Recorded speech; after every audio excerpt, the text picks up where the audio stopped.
Eh, kita tunggu 3 menit lagi ya teman-teman ya sambil Oke, saya ini matiin dulu masih ya videonya. ya masih bakal banyak yang bakal join karena pembicara kita malam ini ternyata sangat terkenal. Ya Sin ya. Kenal. Ya dong, kan YouTuber, Pak. Asik. Konon sebagai Menteri Keuangan Masjid Al-Ikhlas katanya. Iya Aduh. tuh. Itu lagi nonton bareng, Pak, di Masjid Al-Ikhlas Kabukico katanya sekarang. Aduh, alay gitu. banget mereka. Mesti Itu dong. dia. DKM yang muncul tuh, Pak. Itu tuh ada tuh Alay si banget. Arif. Dia lagi, aduh. Gua nggak kangen sama dia. Kan. Nggak salah milih ya berarti ya ICJ ya.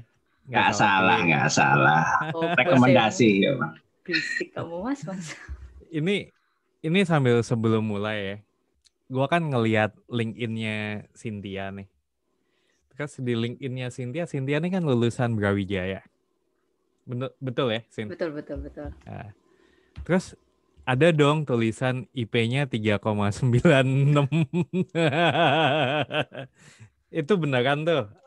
Ya, kebetulan aja. Mungkin gampang sih, Pak, nyari IP di Iya, Brawijaya. gampang.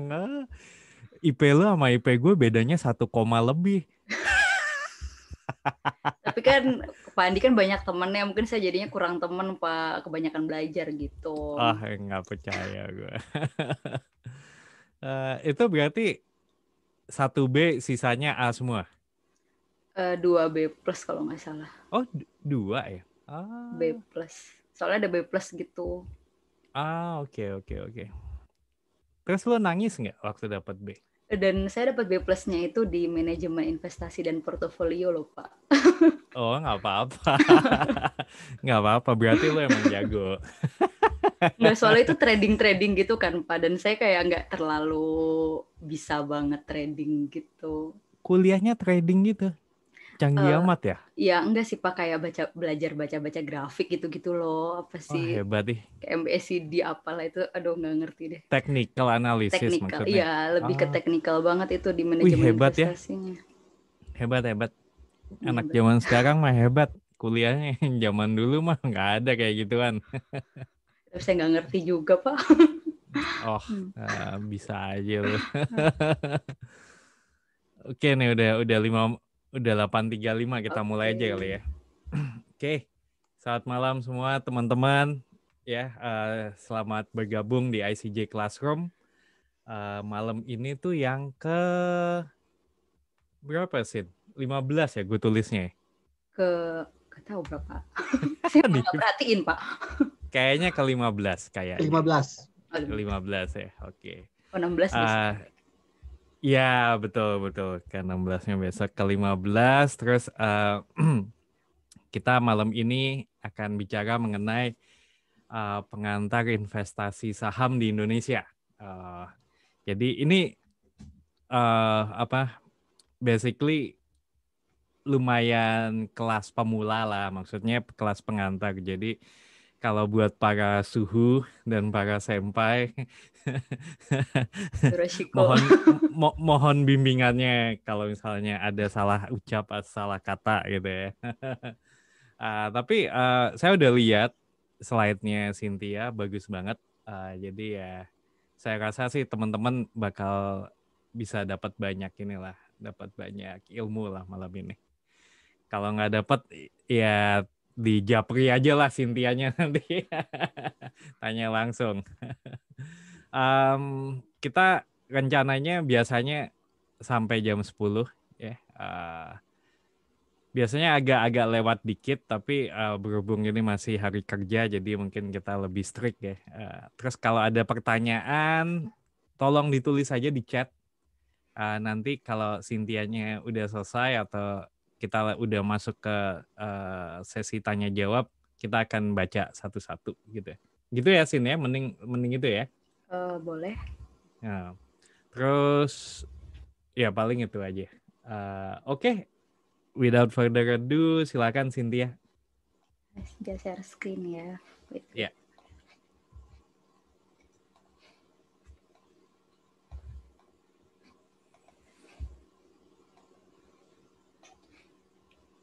Oke, saya mulai ya Pak ya.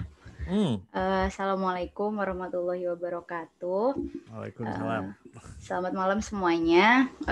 Saya senang banget di sini bisa ada di ICG Classroom. Jadi saya pertama kali diajak Pak Andi buat bahas ini sih sebenarnya masih agak-agak nggak pede juga, mungkin karena secara usia juga saya masih sangat muda dan sebenarnya saya tahu Pak Andi sebenarnya jauh lebih jago tentang investasi. Tapi ya apa namanya ya karena sebenarnya saya juga senang juga bahas kayak gini, saya suka sharing dan saya ngerasa saya bisa lebih banyak belajar lagi ketika diskusi sama teman-teman semua. Jadi saya excited banget bisa ada di sini. Terima kasih. Jadi hari ini saya mau bahas tentang diaspora bicara investasi saham di Indonesia. Mungkin perkenalan dulu kali ya siapa saya. Nah jadi nama saya Cynthia dan sejak awal pandemi ini saya bikin YouTube. Ya subscribernya nggak banyak sih, tapi saya seneng aja bikin untuk ya diam di rumah daripada stres, diam aja di rumah. Jadi ya udah saya bikin YouTube, bikin video. Nah di situ saya bikin tentang YouTube saya diaspora bicara uang. Makanya sebenarnya saya senang banget nih sekarang bakal bicara sama diaspora beneran kayak gitu. Nah di diaspora bicara uang itu saya bicara tentang personal finance and investment. Itu sebenarnya lebih curhatan saya sih, lebih ya enggak sih, saya bercerita tentang gimana sih saya mengatur perencanaan keuangan dan investasi di keluarga saya kayak gitu. Makanya ini penting banget saya taruh informasi di sini. Kalau saya udah nikah selama 2,5 tahun dan suami saya sendiri udah 5 tahun kerja di Jepang. Nah ini informasi penting banget karena apa? Karena sebenarnya saya sama suami saya itu, saya udah kenal suami saya sebelum dia ke Jepang. Jadi sama 5 tahun itu kami benar-benar transparan banget soal uang. Jadinya ibaratnya selama 5 tahun itu juga saya udah ngatur uangnya dia kayak gitu. Jadi saat mengatur dana pernikahan sampai kita juga beli rumah pertama kami kayak gitu. Jadi saya udah jadi kayak menteri keuangan beneran untuk suami saya kayak gitu. Nah di sinilah di diaspora bicara uang ini, berhubung suami saya adalah diaspora, jadi saya bahas tentang personal finance and investment kayak gitu. Nah untungnya sih kebetulan saya memang ada background dari accounting dan juga sekarang saya lagi kuliah international business di Rikyo University. Jadinya ya sedikit banyak saya ngerti lah ya tentang saham, investasi kayak gitu. Makanya saya coba memberanikan diri buat bikin YouTube. Mungkin bagi teman-teman yang belum subscribe dulu lah ya biar saya semangat. So far baru bikin 10 video karena nggak semangat, kayak nggak bertambah-tambah, nggak bertumbuh-bertumbuh gitu. Tapi insya Allah kalau misalnya dengan diajakin kayak gini, kayaknya saya bakal lebih termotivasi sih ke depannya. Oke, ayo pada subscribe. Pak Andi juga subscribe juga dong. Udah. Oke deh. Terus sekarang agenda hari ini agak banyak sih kayaknya. Tapi ini sebenarnya lebih tepatnya kayak request dari Pak Andi apa yang mau saya bahas hari ini. Dan jujur aja apa yang di request Pak Andi itu saya senang banget. Dalam artian saya dibantu untuk membuat poin-poin apa aja yang bakal saya bahas pada malam ini. Nah yang pertama, saya karena emang ini kelas dasar banget, saya mau bahas dari kenapa sih kita harus berinvestasi dan kenapa juga saham kayak gitu. Karena memang basic saya ini personal finance banget, jadi saya pengen teman-teman ini memandang saham itu bukan sebagai alat untuk memperkaya diri, bukan sebagai alat untuk mainan kayak gitu, tapi memang sebagai alat untuk merencanakan keuangan keluarga untuk mencapai yang namanya mencapai well-being kayak gitu. Itu yang saya inginkan. Dan juga nanti selanjutnya karena kita lagi di Jepang, pasti juga teman-teman bertanya, kenapa sih harus investasi di Indonesia? Emang di Jepang kayak gimana? Kayak gitu. Nanti saya juga bakal kasih gambarannya.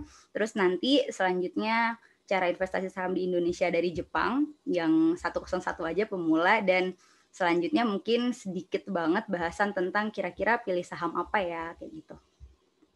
Oke, lanjut tentang kenapa berinvestasi dan kenapa saham. Nah, karena saya orang akuntansi, saya suka start dari aset gitu. Aset itu adalah harta. Nah, dalam keuangan keluarga ini ada 3 jenis aset yang sebenarnya seharusnya tuh ada. Ada namanya aset liquid, yaitu uang tunai, uang yang kita pegang sehari-hari dan uang yang juga kita simpan di bank, yang ibaratnya kalau kita mau beli apa-apa kita bisa langsung pakai. Ada yang namanya aset pakai, itu contohnya kayak hunian, kayak rumah. Tapi kita di sini pakai apa tuh ya? Nggak berarti kita ya mungkin punya aset hunian tempat tinggal itu juga aset pakai. Terus misalnya kita punya tas Gucci itu adalah aset pakai. Dan juga kadang banyak orang lupa adalah aset investasi. Di mana aset investasi ini adalah aset di mana dia itu membuat harta kita itu bertumbuh, nggak diem aja. Nah, kadang ini dia kenapa saya bikin Diaspora Bicara Uang pada awalnya. Jadi saya datang dari Malang di sebuah desa dan itu tuh banyak banget orang yang kerja ke TKI Arab Saudi kayak gitu. Saya lihat mereka sebenarnya punya banyak uang, tapi kebanyakan mereka tuh fokus di aset pakai aja. Jadi rumahnya dibagus-bagusin banget, dan ketika udah pulang dari luar negeri, mereka tuh nggak punya apa-apa, langsung habis nol. Mereka nggak punya aset investasi. Nah, ini dia kenapa saya bikin Diaspora Bicara Uang, karena saya rasa diaspora tuh wajib banget punya aset investasi, uangnya banyak. Ya, akhirnya inilah waktu untuk mempekerjakan uang itu untuk kita gitu, ketika mungkin nanti kita udah pulang ke Indonesia. Di sini kenapa investasi, saya mengutip apa kata Ibu Sri Mulyani Indrawati. Nah, beliau bilang ketika beliau ada kuliah tamu di UGM, beliau bilang gini, saya pernah tinggal di Amerika cukup lama. Terus saya lihat orang kalau di negara maju itu seperti apa sih? Kok kayaknya makan paginya sama, sekolahnya juga sama, nggak lebih pintar dari kita, negaranya sama aja. Terus kenapa kok mereka disebut negara maju dan kita negara berkembang? Nah, menurut beliau, jawabannya adalah karena sistem mereka berbeda. Mereka itu asetnya yang kerja keras, orangnya kerja biasa-biasa aja.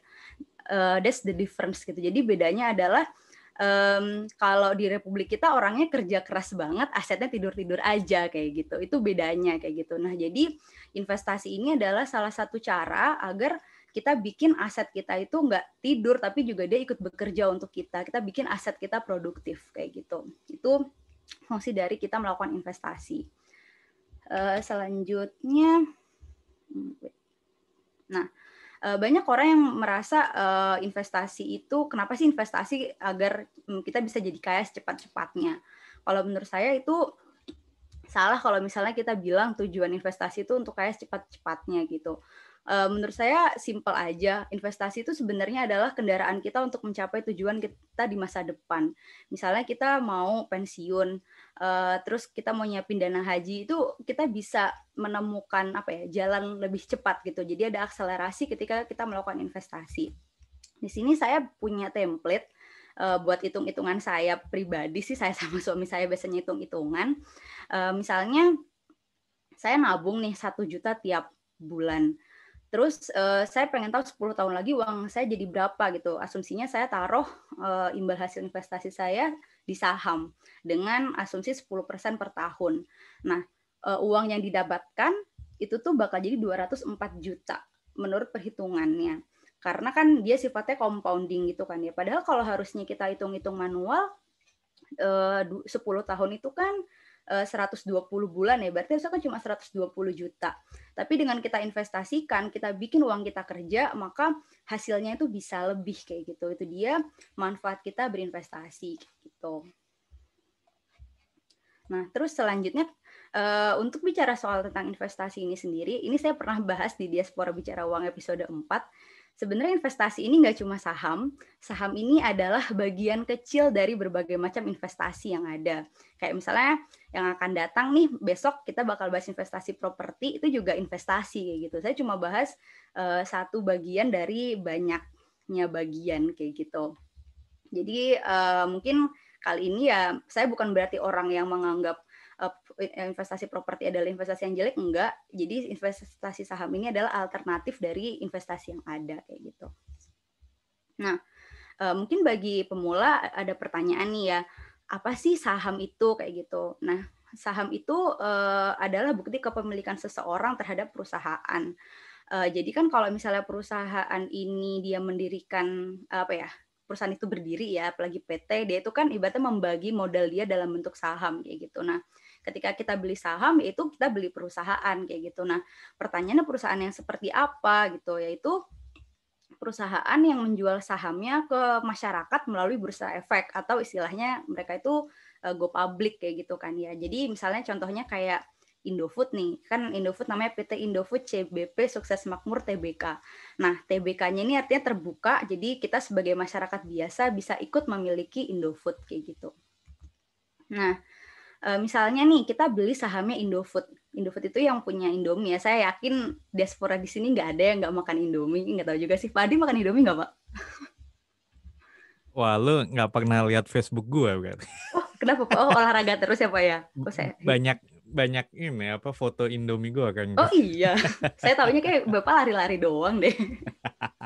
Oke, berarti ternyata orang sesehat Pak Andi juga makan Indomie gitu. Karena kalau misalnya kalian ingin jadi pemiliknya Indofood, nggak cuma sekedar makan produknya, kalian juga bisa beli sahamnya Indofood kayak gitu.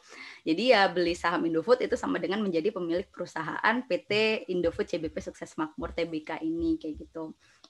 Nah, terus pertanyaannya keuntungan apa sih yang kita dapat?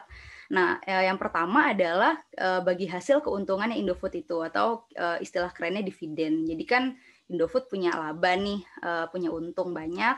Nanti akhirnya dia bagiin keuntungannya, nah itu namanya dividen. Lalu yang kedua, seperti yang dilihat di gambar sebelah ini kan saham ya, gambarnya grafik saham. Misalnya kita beli di 8.500 misalnya, lalu kemudian sekarang harganya jadi 9.825. Nah, kenaikan harga ini juga keuntungan buat kita yang namanya nama kerennya capital gain kayak gitu. Jadi ada dua kemungkinan keuntungan yang didapat dengan kita memiliki saham gitu. Nah, terus tadi kan ada banyak investasi nih. Kenapa sih harus saham gitu kan? Nah, kalau misalnya kita bandingkan ya, misalnya Deposito Bank, ini saya ngambil data dari pusat datanya Kontan, kalau suku bunga deposito rupiah itu tuh rata-rata ya paling dapatnya itu sekitar 4,5% per tahunnya kayak gitu.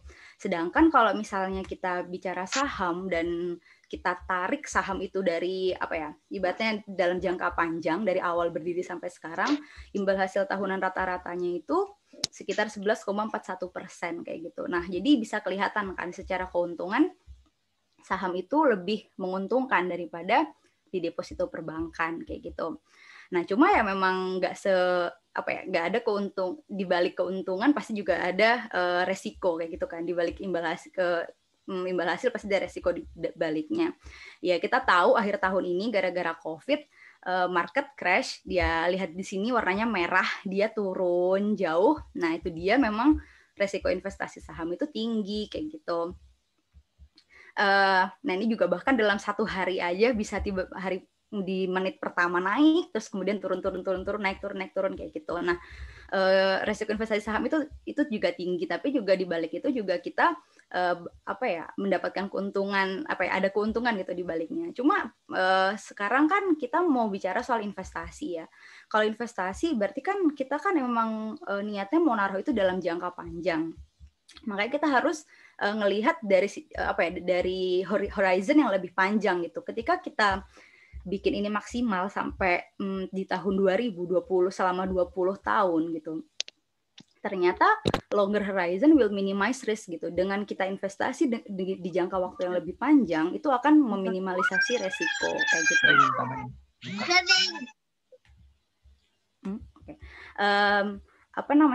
Dari sinilah kita paham kan, ya udah sih biarin aja kalau misalnya tadi si saham itu naik turun selama kita memang niatnya investasi untuk jangka panjang, itu nggak usah khawatir gitu, karena memang jangka panjang itu akan mengurangi resiko kayak gitu.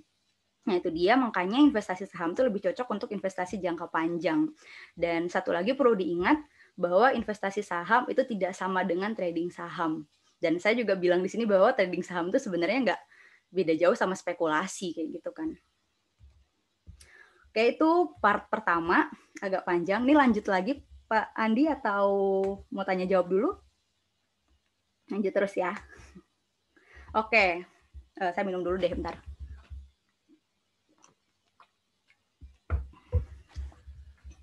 Nah, selanjutnya tentang investasi saham di Indonesia atau di Jepang ya. Saya kecepatan nggak sih Pak ngomongnya Pak? Oke kok, oke. Oh, oke. Mohon maaf ya kalau kecepatan. teman-teman kalau ada yang merasa kecepatan, tulis saja di chat ya. Nanti kita kasih tahu Cynthia. Oh iya, oke. Makasih Pak. Iya. Oh di chat nih. Oke deh. Selanjutnya investasi di saham di Indonesia atau di Jepang.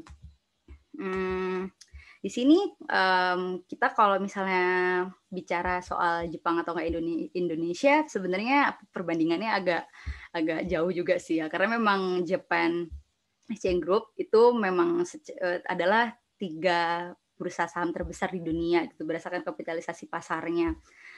Dia 3 terbesar di dunia gitulah. Indonesia tuh di mana kayak gitu. Kalau misalnya kita lihat di Asia, si Japan Exchange Group ini dia yang pertama, dan Indonesia tuh sekitar tuh 2, 3, 4, 5, 6, 7, 8, 9, 10, 11, 12 masihan. Jadi kayak apa ya, modal kita tuh ibaratnya 10 kali lipat, kayak 10 kali 10 bagi lipat ya, apa sih istilahnya. Jadi intinya kita tuh cuma 523 triliun, sedangkan Japan Exchange Group itu udah 6.191 triliun ya. 1/10. Oh iya, 1/10. Gimana sih? 10 bagi lipat, mohon maaf ya. Jangan nervous dong. Nervous banget saya, ya ampun, ini banyak orang-orang hebat didengerin ini, aduh. You are doing good. Lanjut, iya. lanjut. Ayo. Oh, lebih pelan, santai aja. Oke, makasih. Oke, jadi Japan Exchange Group ini gimana ya? Emang secara kapitalisasi pasar memang Indonesia tuh masih kecil banget kayak gitu kan. Nah, itu dia sebenarnya gunanya diaspora juga ya. Makanya masukin dong modal kalian ke Indonesia biar Indonesia jadi lebih bagus pasar modalnya. Iya, promosi. Ya, jadi kayak gitu emang sebenarnya Indonesia Stock Exchange ini masih belum terlalu besar kayak gitu ya. But who knows kalau ke depannya ya bakal jadi semakin besar dengan pertumbuhan ekonomi kita.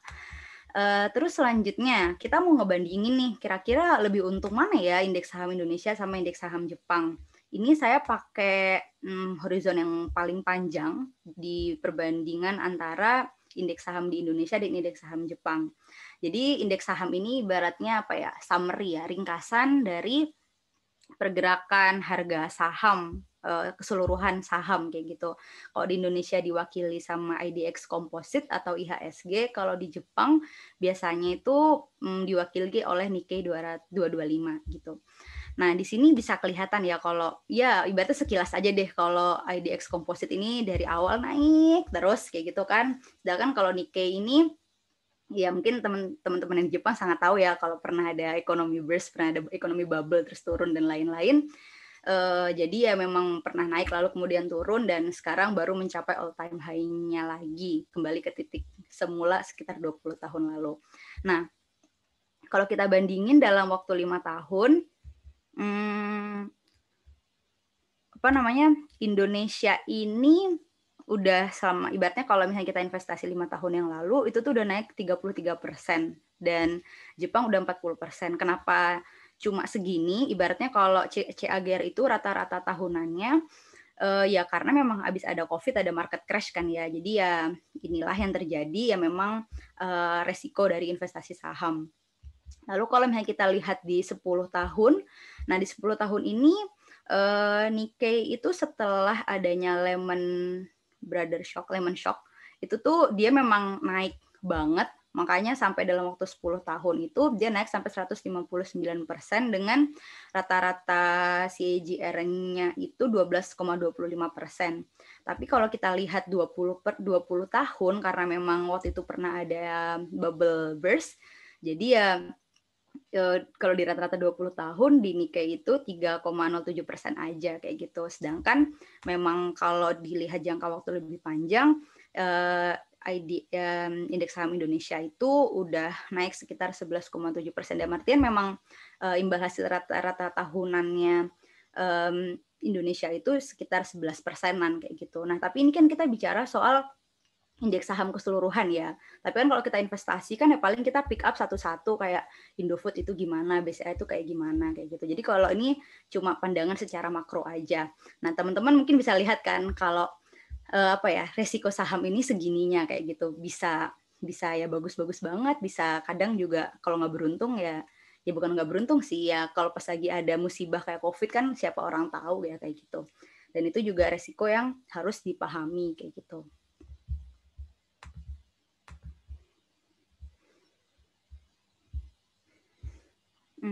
Oh, nominal yang ada dalam dalam kurung hijau. Oke, wait, balik dulu deh. Makasih ya, kalau misalnya ada yang nggak tahu nggak apa-apa tanya aja. Oke, jadi kalau yang 33% ini maksudnya angka dari 5 tahun dari awal sampai dari sekarang sampai 5 tahun ke sebelumnya. Nah, kalau yang hijau ini dia itu CAGR, itu tuh kayak rata-rata tahunannya. Jadi ibaratnya kalau 33% dalam 5 tahun, per tahun ini berapa kayak gitu. Jadi hijau itu adalah rata-rata tahunannya kayak gitu. Makasih yang udah nanya. Kalau ada istilah-istilah yang mungkin nggak paham, nggak apa-apa, tinggal chat aja. Terus selanjutnya nih, ini yang paling penting. Berapa sih modal yang dibutuhkan untuk investasi saham? Nah, kalau misalnya kita either di Indonesia dan either di Jepang, minimal pembelian itu 1 lot kalau kita mau beli saham sendiri. Jadi 1 lot itu 100 lembar saham. Nah, jadi kita ambil contoh, misalnya kita ambil saham yang memiliki kapitalisasi pasar terbesar di negara masing-masing ya. Kalau di Indonesia kan paling tinggi BCA, kalau di Jepang tuh Toyota. Nah, kalau misalnya di Indonesia BCA ini 1 lotnya harganya 33.675. Berarti kesimpulannya kalau kita mau beli 100 lot, kita butuh 3.300.000 rupiah per lotnya. Sedangkan sorry Sin, iya, 1 lembarnya, bukan 1 lotnya. Oh iya, 1 lot isinya 100 lembar. 1 lot isinya, iya betul.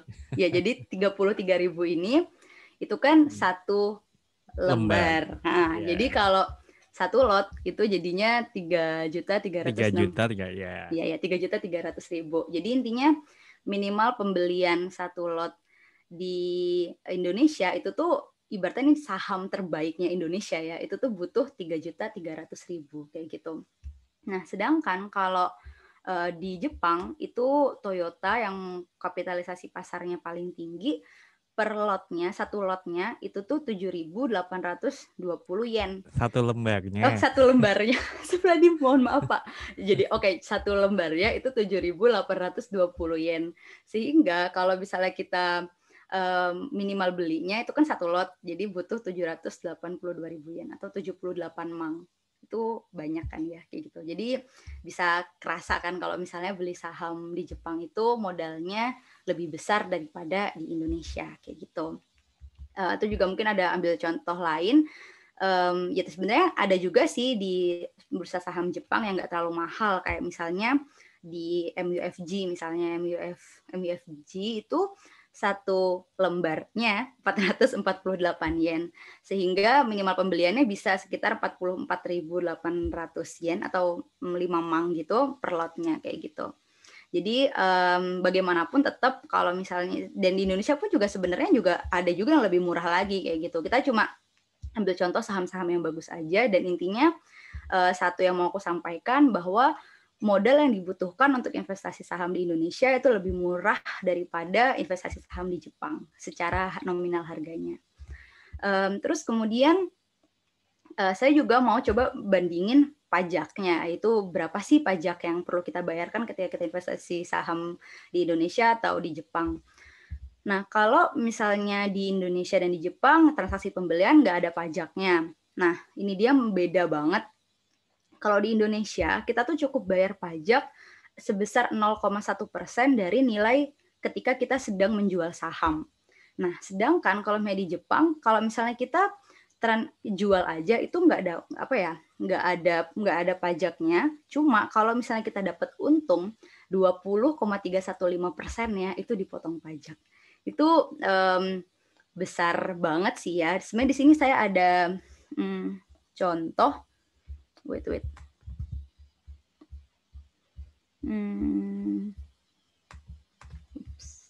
Ini. Jadi misalnya saya beli saham 10 juta, lalu kemudian saya jual saham 11 juta. Kan saya ada keuntungannya ini 1 juta gitu ya. Paling kalau di Indonesia tuh kita cuma fee sama pajaknya itu dipotong 27.500. Sedangkan kalau di Jepang kita bakal dipotong sebesar 203.150. Jadi kelihatan banget kan kalau pajak di Jepang itu jauh lebih besar daripada pajak di Indonesia kayak gitu. Terus pertanyaannya selanjutnya, investasi saham di Jepang atau di Indonesia nih sebaiknya? Kalau menurut saya sih sesuaikan dengan perencanaan keuangan rumah tangga masing-masing, karena basically saya memang orang personal finance banget. Jadinya saya benar-benar lihat gimana sih perencanaan keuangan teman-teman dan keluarga kayak gitu. Kalau saya pribadi, karena memang saya niat saya sama suami niat buat pensiun dini dan juga pengen hidup di Indonesia di masa depan di masa depan kami nanti. Jadi kami pun memilih buat investasi saham di Indonesia. Itu simpel banget sih alasannya, dan juga alasan berikutnya ya sekaligus bantu perekonomian Indonesia lah gitu. Ya kan tahu sendiri kan kalau misalnya memang sebenarnya capital inflow kita tuh masih rendah banget ya, barangkali aja dengan diaspora berbondong-bondong investasi saham di Indonesia ya kita bisa meningkatkan permodalan kita kayak gitu. Itu part kedua. Gimana Pak? Mau tanya jawab dulu apa lanjut lagi? Lanjut aja dulu. Lanjut dulu, oke deh. Terus sekarang nih asumsinya kita mau investasi saham di Indonesia. Pasti pertanyaannya bagaimana memulai investasi saham di Indonesia?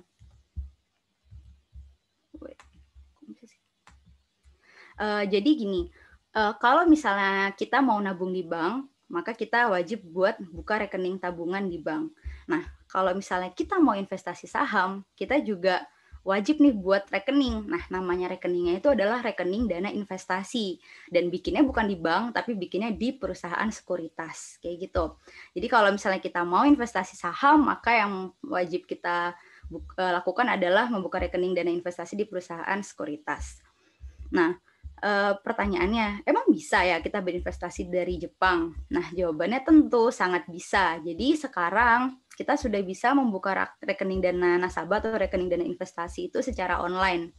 Ini saya ambil dari websitenya IDX. Jadi memang udah ada banyak banget perusahaan sekuritas yang bisa buka rekening secara online.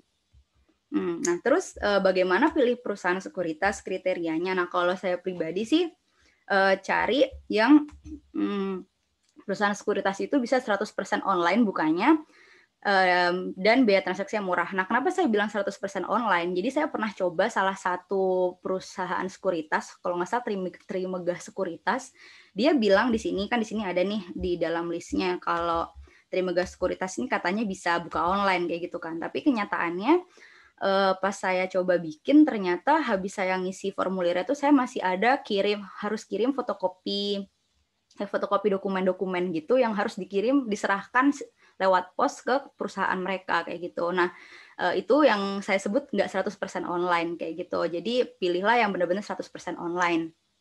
Dan juga pilih yang biaya transaksi yang murah. Tapi sebenarnya rata-rata biaya transaksi itu sekitar fee belinya sekitar 0,15 sampai ini 0,25 ya, sama fee jual 0,25 sampai 0,35. Nah, jadi ini perusahaan sekuritas, ini saya nggak disponsori apapun sama mereka, tapi ini perusahaan sekuritas yang saya punya akun di situ, yang saya udah pernah coba. Nah, saya pertama kali bikin itu Indo Premier Sekuritas. Jadi nama aplikasinya itu iPod. Nah, secara ranking, Indo Premier Sekuritas ini termasuk top 3 active broker di Indonesia. Terus fee jualnya lumayan agak mahal dibanding teman-teman lainnya, dan nggak ada depositnya. Nah, terus ada lagi namanya Ajaib Sekuritas, tapi dia ini masih baru. Mungkin baru dengar gue ada Ajaib Sekuritas. Ada Pak, baru Pak. Jadi si Ajaib Sekuritas ini CEO-nya itu dia masih muda gitu Pak. Jadi dia masuk Forbes 30 under 30 gitu. Kayak lulusan Harvard gitu deh pokoknya, itu namanya Ajaib Sekuritas.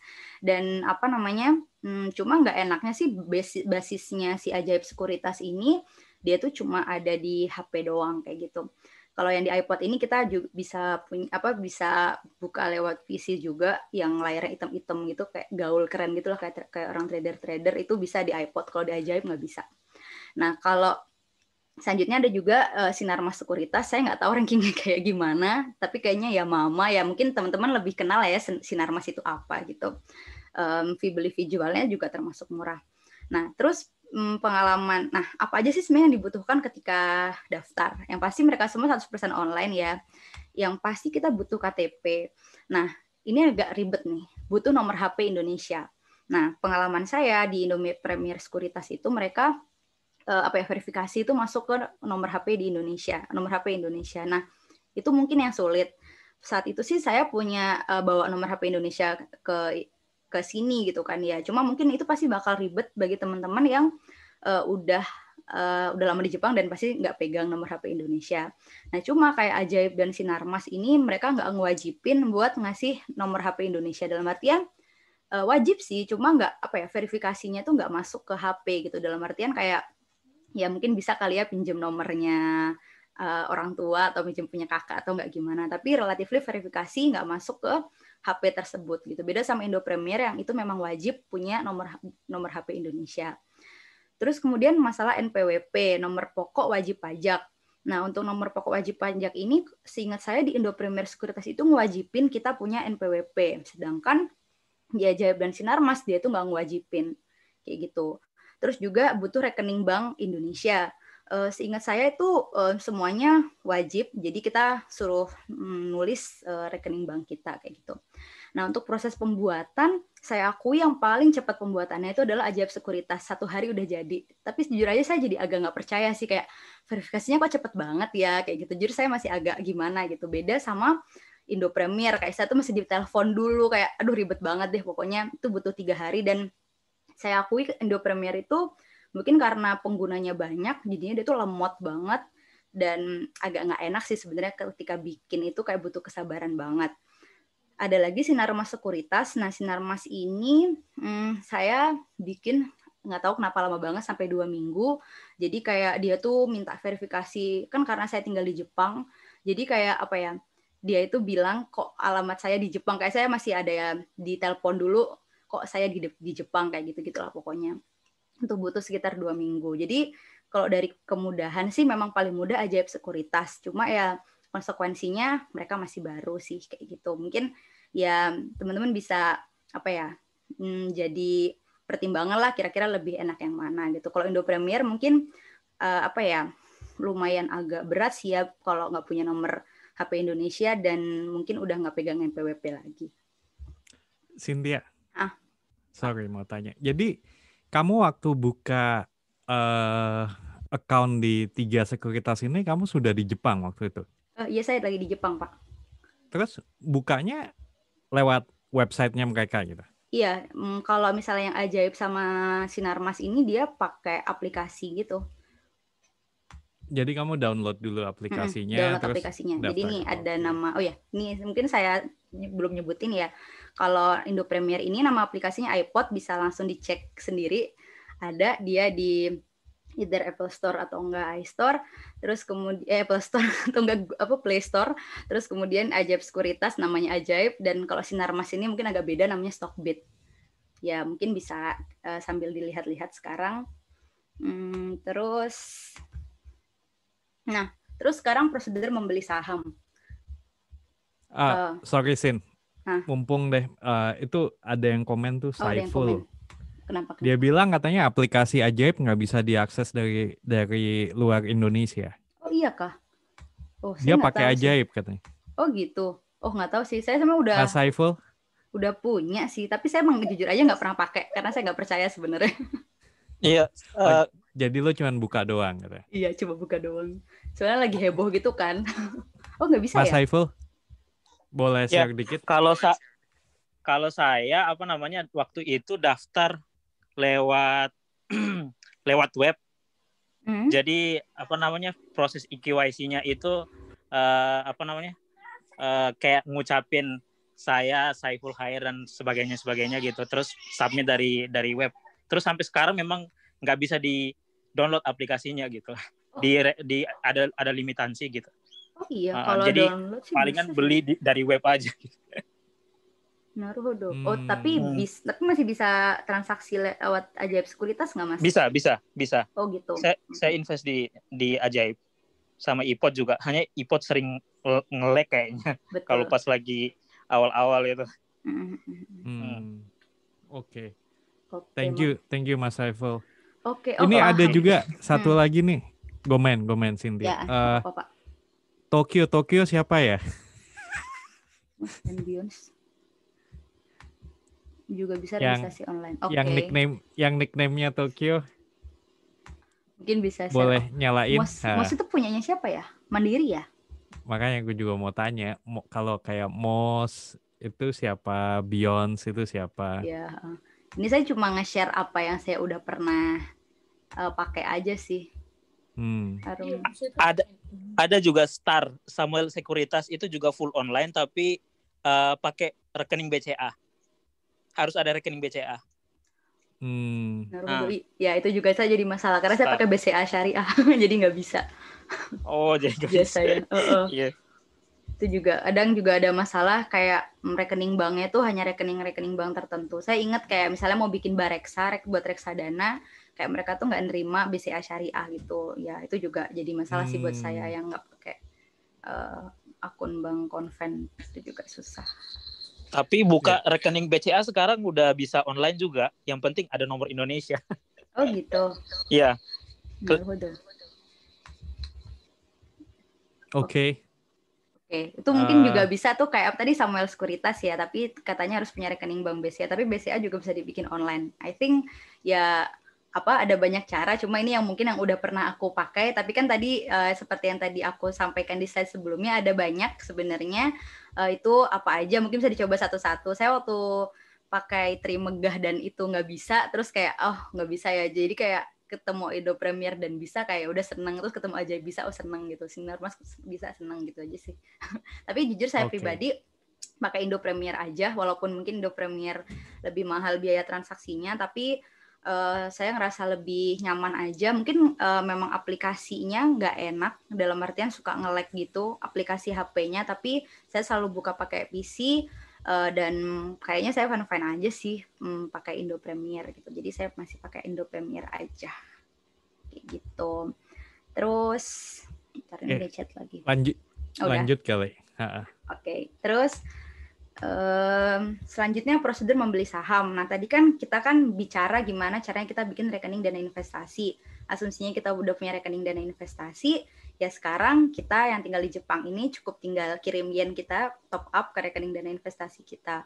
Setahu saya bisa sih kayak misalnya pakai SBI kayak pakai TransferWise kayak gitu. Jadi langsung transfer ke rekening dana investasi kita dari sini itu bisa kayak gitu. Terus dari rekening setelah uangnya udah masuk rekening dana investasi, udah deh kita sekarang bisa pilih saham secara online, mau beli saham apa aja kayak gitu. Terus pasti selanjutnya pertanyaan adalah tentang urusan pajak. Gimana sih urusan perpajakannya gitu. Mungkin beberapa teman-teman ada yang NPWP-nya sudah dinonaktifkan. Kayak gitu kan. Itu juga suami saya juga NPWP-nya sudah dinonaktifkan dalam artian udah nggak bikin laporan pajak lagi di Indonesia. Nah, jadi kalau untuk saham ini, jadi kan saham ini kan kita kena pajak tuh 2 kali ya ketika kita ngejual dan kita dapat capital gain. Ketika kita jual saham dan ketika kita dapat dividen. Nah, enaknya adalah pajak-pajak ini dia itu dalam PPh 4 ayat 2 atau dalam artian pajaknya bersifat final. Nah, pajak bersifat final itu apa sih? Nah, pajak bersifat final itu adalah pajak yang dikenakan langsung saat wajib pajak menerima penghasilan, atau dalam artian kita tuh langsung dipotong, jadi kita terima bersih kayak gitu. Jadi intinya pajaknya kita tuh kayak nggak ngutang pajak sama pemerintah, jadi pajaknya tuh langsung dipotong sama ketika memberi dividen dipotong sama perusahaannya, ketika transaksi penjualan udah dipotong sama sekuritasnya kayak gitu. Jadi ibaratnya kita udah nggak ada utang pajak sama pemerintah ketika kita sedang bertransaksi saham ini. Walaupun jujur sebenarnya saya masih agak nggak tahu juga, mungkin bisa curhat juga sih ke Pak Andi, kan sebenarnya walaupun kita punya saham juga kita harus lapor di SPT kita ya. Tapi kan saya udah juga nggak non efektif, sebenarnya saya juga nggak paham juga sih. Mungkin ada yang mau share juga. Udah. Oke deh. Jadi itu untuk urusan pajak, tapi at least kita nggak ngutang pajak sama pemerintah. Beda sama peer-to-peer lending. Jadi peer-to-peer lending itu seingat saya dia itu nggak motong pajak kita kayak gitu. Dan akhirnya kayak kesannya sih kita tuh sebenarnya berhutang pajak ketika kita menerima penghasilan dari peer-to-peer lending. Kayak gitu sih. Jadi kalau pajak ini ibaratnya kita nggak merasa dosa karena kita tidak berhutang pajak pada pemerintah. Itu terus ini dia. Lanjut Pak. Iya lanjut. Oke, selanjutnya pilih saham apa?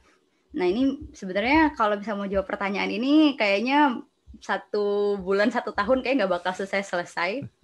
Tapi saya mau yang tersimpel aja untuk memilih saham. Ini gimana? Nah, jadi ketika kita bicara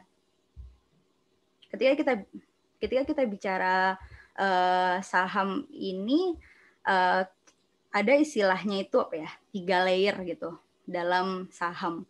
Jadi saham itu dibagi 3 berdasarkan kapitalisasi pasarnya. Kapitalisasi pasar ini apa sih? Kapitalisasi pasar ini adalah modal yang dimiliki, modal dengan nilai pasar yang dimiliki oleh si perusahaan tersebut.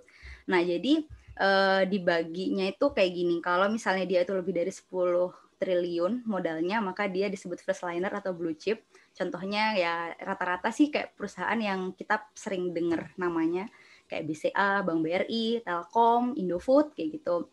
Terus second liner itu sekitar 500 miliar sampai 10 triliun.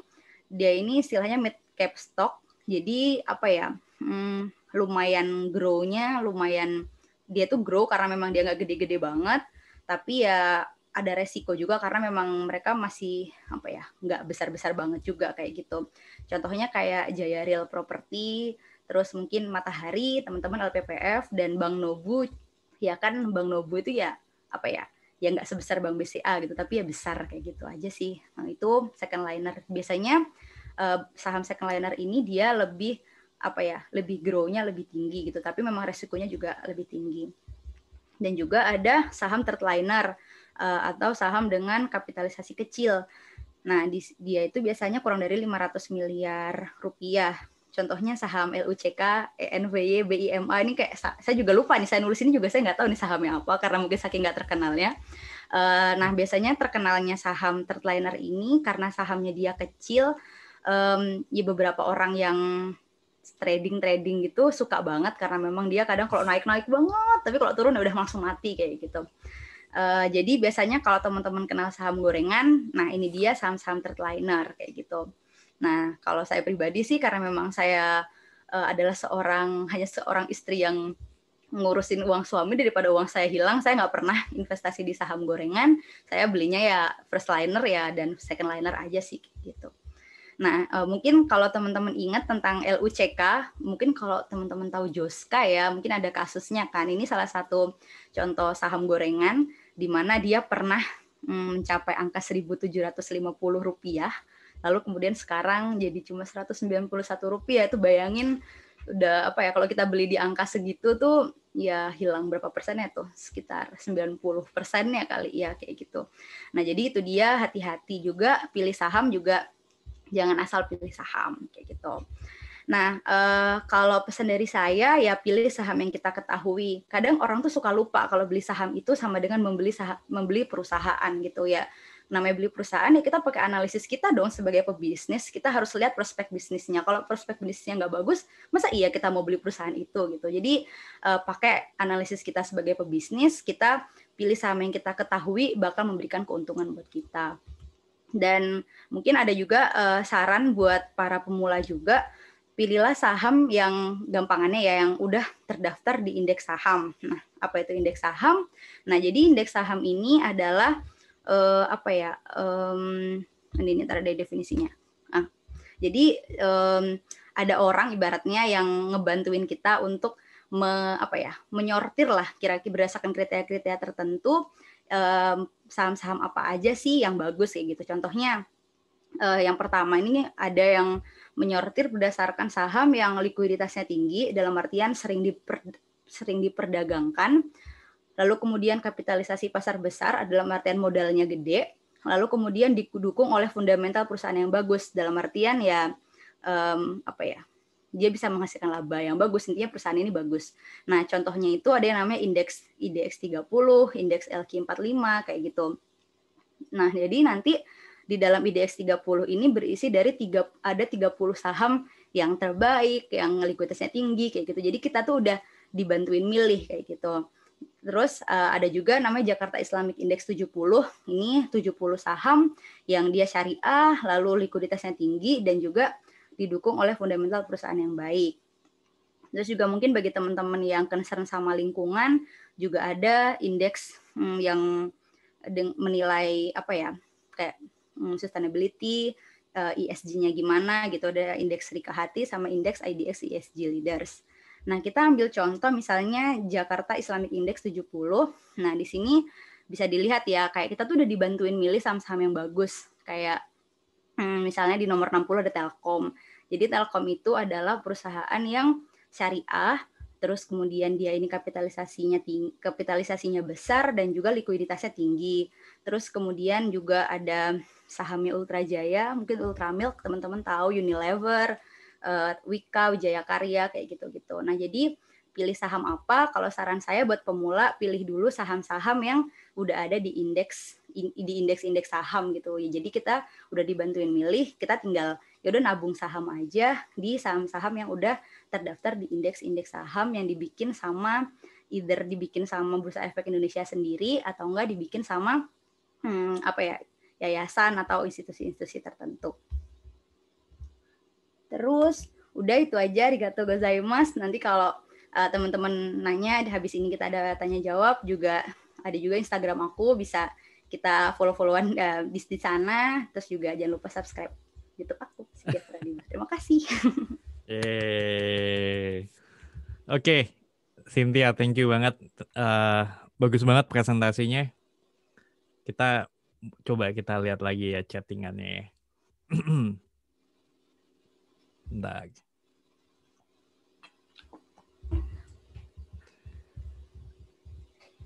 Dari bawah aja kali ya, dari yang atau dari yang terakhirnya tadi kita di mana sih?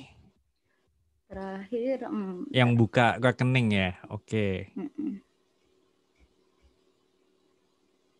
Oke, Ajaib, terus Beyond, Mandiri Sekuritas, oke. Kurang lebih begitulah ya kalau soal buka rekening. Tapi ini ada Teman-teman apa bisa yang cek. PC? Ini ada yang privately yang nanya. Kalau kita bayar pajak penghasilan di Jepang, misalnya transaksi saham lewat institusi di Indonesia, apakah kita bayar pajak di Indonesia atau di Jepang? Jadi tadi kayaknya udah dijawab ya sama saya, kalau kita investasi saham di Indonesia, bayar pajaknya juga di Indonesia, dan itu pajaknya otomatis kepotong. Jadi kita udah nggak ada utang pajak lagi sama Indonesia gitu. Terus yeah.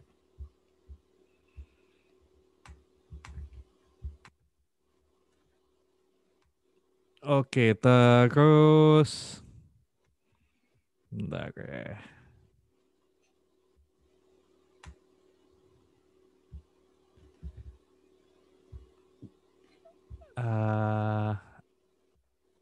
Nih banyak yang bilang iPod paling mudah. Sebenarnya nyebutnya iPod apa iPod sih? Gak tahu, saya sih bilangnya iPod, tapi kata orang-orang iPod. Gue sering nyebutnya iPod.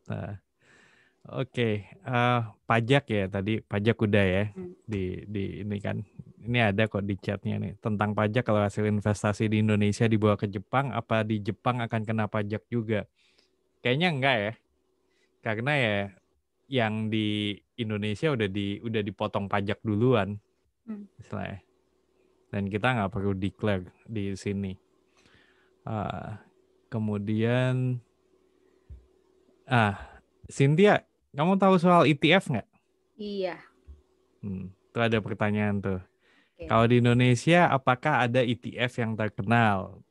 Oke, jadi mungkin bagi yang belum tahu juga, jadi ETF ini kan dia itu tadi kan Cynthia udah bilang soal masalah indeks saham gitu kan ya. Nah, jadi ETF ini biasanya ETF itu sama kayak reksadana.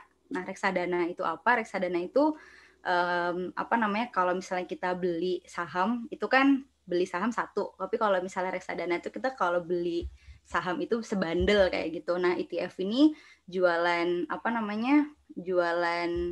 saham dalam bundelan kayak gitu kan. Nah, kalau di Indonesia sendiri ETF, jadi kan ada namanya reksadana pasif, ada ETF. Nah, ETF ini kan kalau misalnya kita itu yang langsung transaksi di bursa.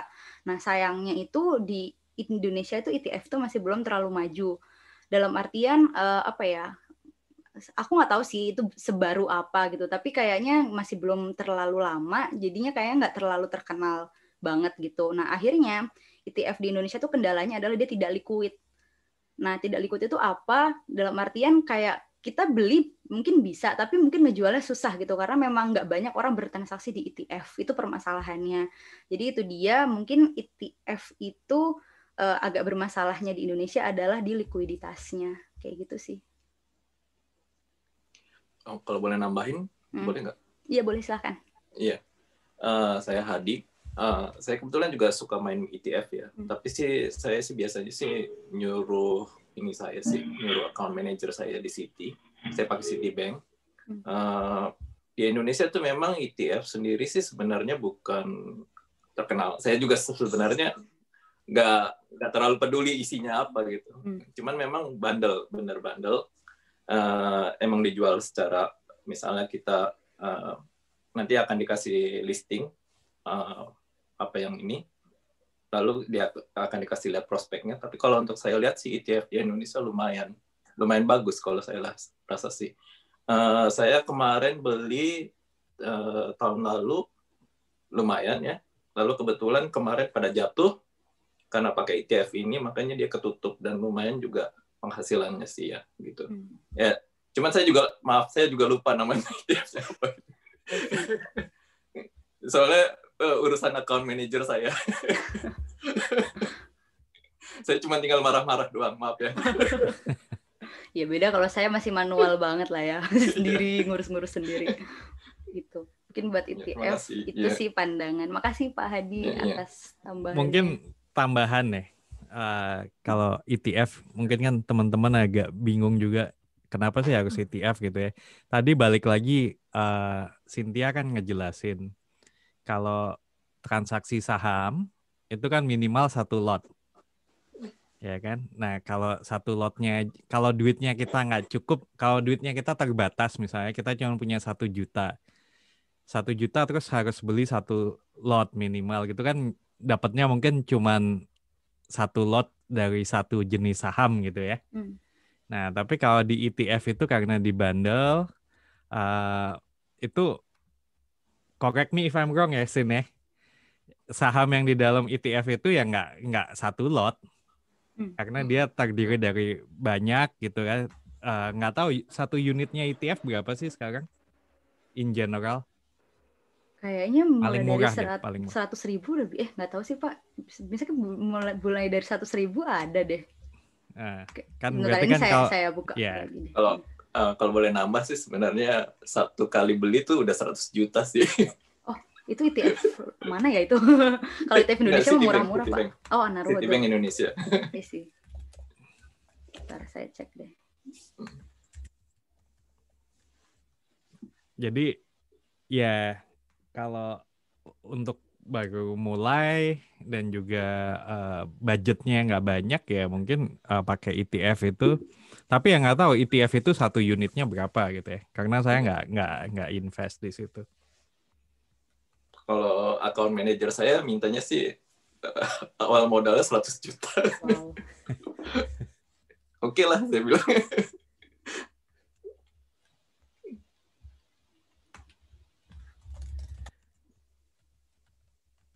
Ada Sin. Oke, lagi nyari-nyari Pak, nggak tahu deh harga minimal nggak. Soalnya saya sih, bentar. Oke, jadi sebenarnya kan gimana ya? Saya pribadi sebenarnya saya juga beli reksadana indeks, tapi saya belinya bukan di ETF, tapi saya belinya di reksadana indeks biasa. SR. Jadi kayak itu minimalnya berapa? Itu kalau itu mah 10.000 juga bisa Pak di Indonesia. 10.000 rupiah. Iya. 100.000 lah minimal lah. Itu 110.000 tuh iklannya ajaib sih. Saya nggak pernah beli 10.000, 100.000 lah minimal. Itu udah bisa. Nah, jadi sebenarnya nggak mesti harus ETF. Jadi saya kan ETF itu malas karena nggak liquid gitu kan ya. Jadinya betul.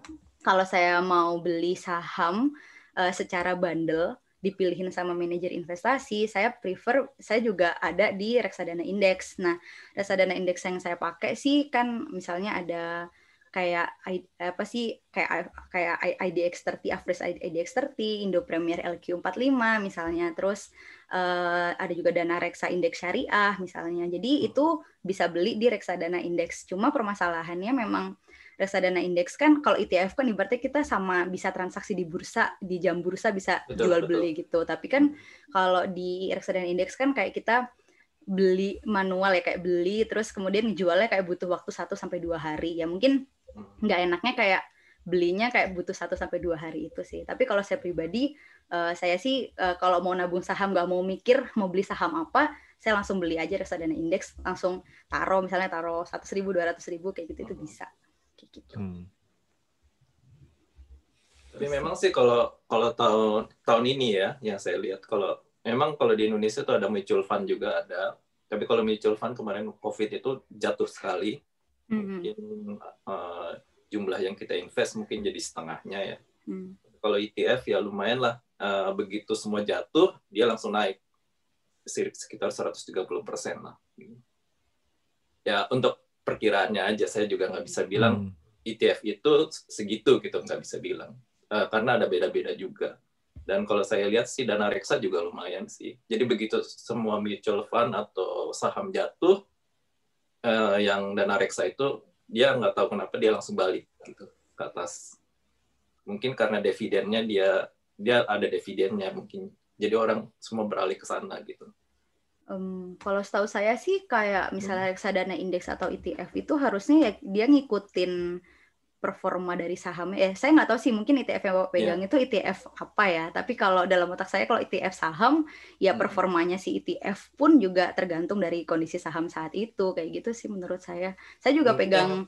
Saya pegang itu surat hutang kali ya. Mungkin. Itu mungkin obligasi kali, Pak. Iya, oke. Mungkin. Gitu. Oke, mungkin saya jawab dulu pertanyaan dari mana nih, Mas Eden ya.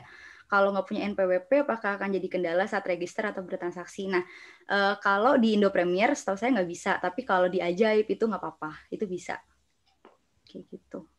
Sih, jadi tergantung dari sekuritasnya. Dan kayaknya memang yang paling longgar banget itu memang Ajaib Sekuritas sih. Ya mungkin karena dia masih baru dan masih nyari milenial banget gitu kali ya. Jadi kayak dia longgar banget. Dan itu dia yang bikin saya jadi agak takut sebenarnya pakai Ajaib.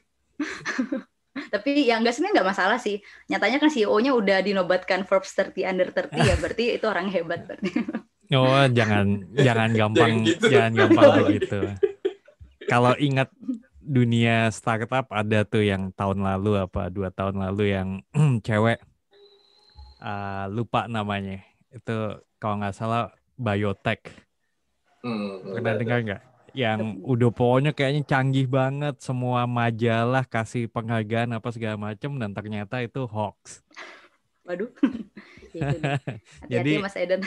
Ya jangan gampang percaya sama pencitraan lah kalau itu. Tapi mungkin coba juga Mas Eden di Stockbit itu punyanya Sinarmas. Aku lupa sih itu boleh apa enggak, tapi kayaknya boleh deh. Dia juga kayaknya ya Sinarmas mungkin brandnya lebih kita denger ya, dan juga kayaknya dia nggak ngewajibin NPWP juga, jadi pilih-pilih aja sih. Mungkin dari teman-teman ada pengalaman yang nggak butuh NPWP apa kayak gitu, mungkin bisa di-share. Tapi sebenarnya kalau mau bikin NPWP gampang kok. Iya. Saya juga punya NPWP. Bisa bikin online kan Pak ya? Enggak. Maksudnya saya waktu itu account manager saya bilang ke saya, bikin NPWP gampang gitu, tinggal datang ke sana tunggu 1 jam jadi kok gitu. Bener. Saya pergi ke kantor pajak, fill out form, lalu 1 jam jadi. Oh iya, kalau datang ke sana pun, kalau di Jepang susah, apalagi COVID lagi bisa pulang. Oke, terus ini ada yang tanya lagi. Next pertanyaannya, nih tiba-tiba pertanyaannya jadi banyak. Kalau bursa di Indonesia bisa beli short sale atau option kah sama beli government bond? Kalau itu short sale itu maksudnya yang buat trading itu bukan sih? Short selling kan maksudnya? Iya. Oke. Iya betul ya. Jadi kalau udah nggak bisa deh. Nggak tahu ya. Tapi ini ada yang bilang katanya gara-gara COVID di stop katanya. Saya nggak tahu sih, kalau di syariah online trading system nggak bisa sih yang pastinya. Tapi kayaknya kalau yang di konven mungkin ketika nanti nggak COVID mungkin bisa kali ya. Saya juga belum ada pengalaman juga karena kan saya bilang kalau saya basicnya investing, saya nggak pernah trading. Jadi saya mungkin mohon maaf nggak tahu soal itu. Option, derivatif, saya juga nggak pernah di derivatif.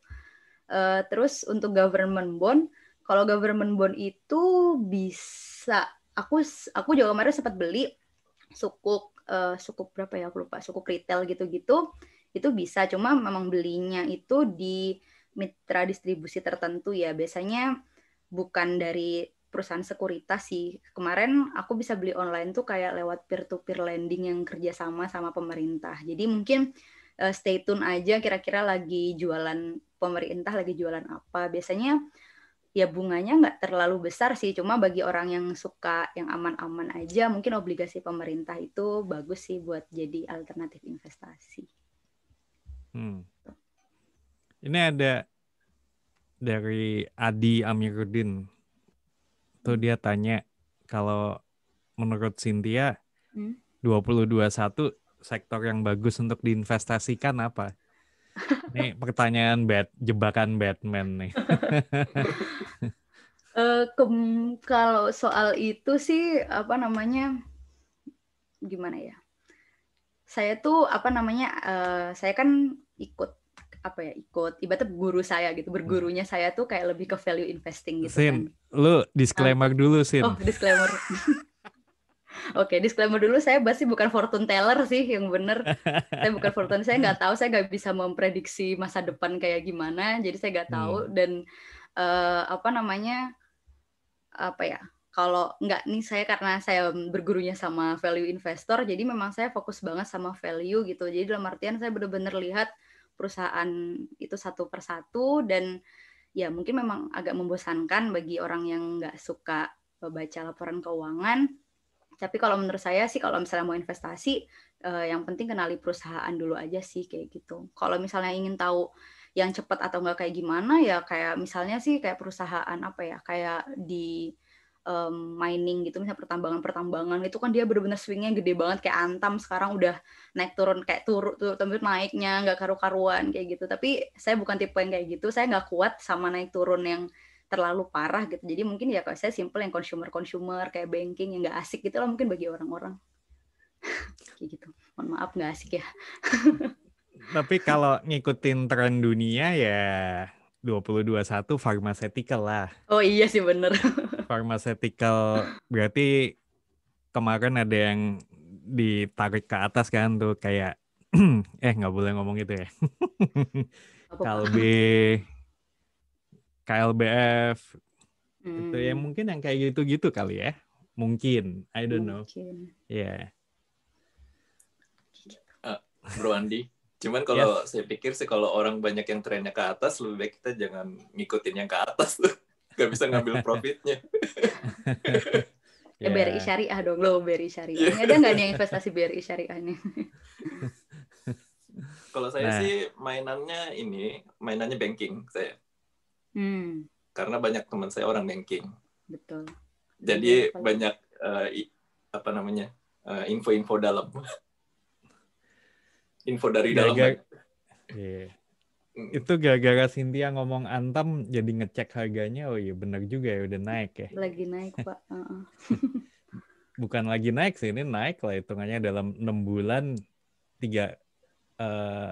lebih dari 3 kali lipat. Mantap. Ya, yang gitu-gitu itulah. Oke. Terus ini saya mau nanya, micro investing ini dimaksud apa ya? Sebelum micro investing nih ada yang si Saiful ada yang punya pengalaman buka account sekuritas di Jepang nggak? Cynthia buka account di Jepang nggak? Enggak Pak, saya nggak buka. Ya? Karena saya buka di Rakuten. Saya buka di Rakuten. Oke. Bisa beli Medco kok, bisa. Saya punya di Rakuten, beli Medco juga, Medco Indonesia. Oh, itu cross country market gitu? Iya, mereka punya, Amerika punya, Indonesia juga punya, Asia ya maksudnya. Jadi lumayan. Untuk Jepang saya sih sukanya bukan ya untuk fun lah, untuk dapat uang jajan dikit lah gitu. Kemarin baru misalnya kayak mereka ada midterm misalnya dividen juga ada. Jadi ya untuk belanja dikit ya lumayan lah, fun gitu. Kayak gitu aja. Tapi kalau misalnya pakai account sekuritas di Jepang untuk beli saham di Indonesia, itu treatment pajaknya kan mengikuti treatment pajak di Jepang ya? Iya, benar. Berarti rugi dong. 20% dong kapital gainnya kepotong. Tidak, 1/5 loh itu. Itu kan tergantung dari, maksudnya kalau kita main portfolio ya. Jadi kalau kita main portfolio, kalau di Indonesia kan kita main capital gain-nya kan dari harga naik kan ya.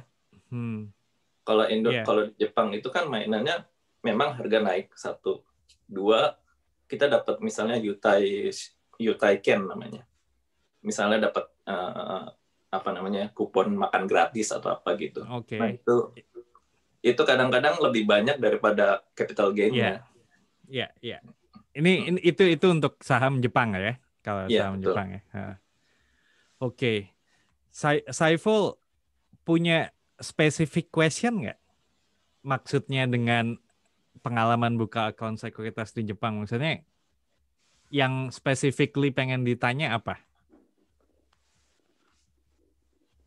Masih ada nggak nih orangnya Saiful? Jangan udah cabut. Kalau nggak ada, lanjut. Itu tadi ETF udah dijawab, short sale udah, government bond udah, Theranos, nah tuh dijawab sama ini kakak Arif. itu scene yang tadi gue bilang, Theranos itu foundernya cewek, sempat ngetop banget. Ini kalau nggak salah sampai udah ada bukunya, buku apa filmnya deh. Dan ternyata itu hoax. Gitu. Jadi hati-hati. Hati-hati, oke. Terus micro investing, oke. Randy tanya, kalau micro investing di Indonesia ada nggak sih? Itu seperti Wealth Navi, Toranoko atau Theo di Jepang. Micro investing tuh kayak gimana sih? Kayak Kayak equity crowdfunding gitu? Kayak investasi Randy di saham-saham kecil gitu? Apa gimana? Gue juga nggak tahu. Nih, mungkin Iya, Randy bisa jelasin? Mungkin kalau di Jepang ya, kayaknya backingnya itu banyak ETF sama mutual fund ya, tergantung dari apa produknya sendiri-sendiri. Tapi kalau nggak salah itu mungkin Wealth Navi itu mainnya ETF ya. Oke. Mutual fund berarti. Ini kan berarti kan nggak milih sendiri kan? Karena kan kalau micro investing kan kayak tadi ya, maksudnya belinya nggak satu lot, belinya outlot ya, kalau zaman dulu dibilangnya outlotnya cuma satu lembar, 2 lembar misalnya, tapi terus digabung kan, dibundle gitu. Nah biasanya kan kalau yang seperti itu kan ya ETF lah, maksudnya pilihan isinya itu ada orang yang ada institusi yang milihin lah, istilahnya kan nggak bisa kita sendiri toh yang milih. Yes. Tapi kayaknya kalau seperti kayak Wealth Navi itu bisa terserah gitu mau masukin uang berapa gitu, pokoknya kayak tinggal transfer terus nanti dapatnya itu bisa pecahan gitu, jadi nggak mesti kayak 1 atau 2 gitu, tapi bisa kayak 1,25 gitu misalnya. Iya. Jadi bisa lebih ada uang sisa gitu dimasukin sana gitu, bisa kayak lebih fleksibel ya, barrier of entry-nya lebih kecil gitu. Itu gua rasa ajaib itu, meskipun gua baru dengar ajaib sekarang ya, tapi kalau tadi Cynthia bilang katanya foundernya lulusan Harvard apa segala macem gitu, itu setahu gua di Amerika ada yang sejenis kayak gitu yang memang targetingnya milenial, targetingnya anak muda gitu ya. Jadi kayak yang dibilang sama Randy, punya uang misalnya $10 kan nggak bisa beli saham ya istilahnya. Nah, tapi dengan dimasukin ke yang kayak tadi itu micro investing gitu kan, dia bisa tetap mengikuti istilahnya kalau pasar saham lagi naik ya dia juga bisa enjoy lah dengan cuman punya uang $10. Begitu kan ya, Ren ya? Ya, kayaknya memang idenya begitu. Ya, gua rasa ajaib ujungnya ke sana sih. Oh. Gua rasa ini tebakan aja, tebakan. Terima kasih. Ya.